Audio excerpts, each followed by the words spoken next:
বিয়ে হয়ে যাওয়া মানেই জীবন থেমে যাওয়া না।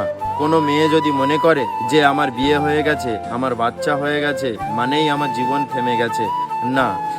আসলে একটা কথা কি জানেন, নিজের স্বাধীনতাভাবে বেঁচে থাকার অধিকার সবারই আছে।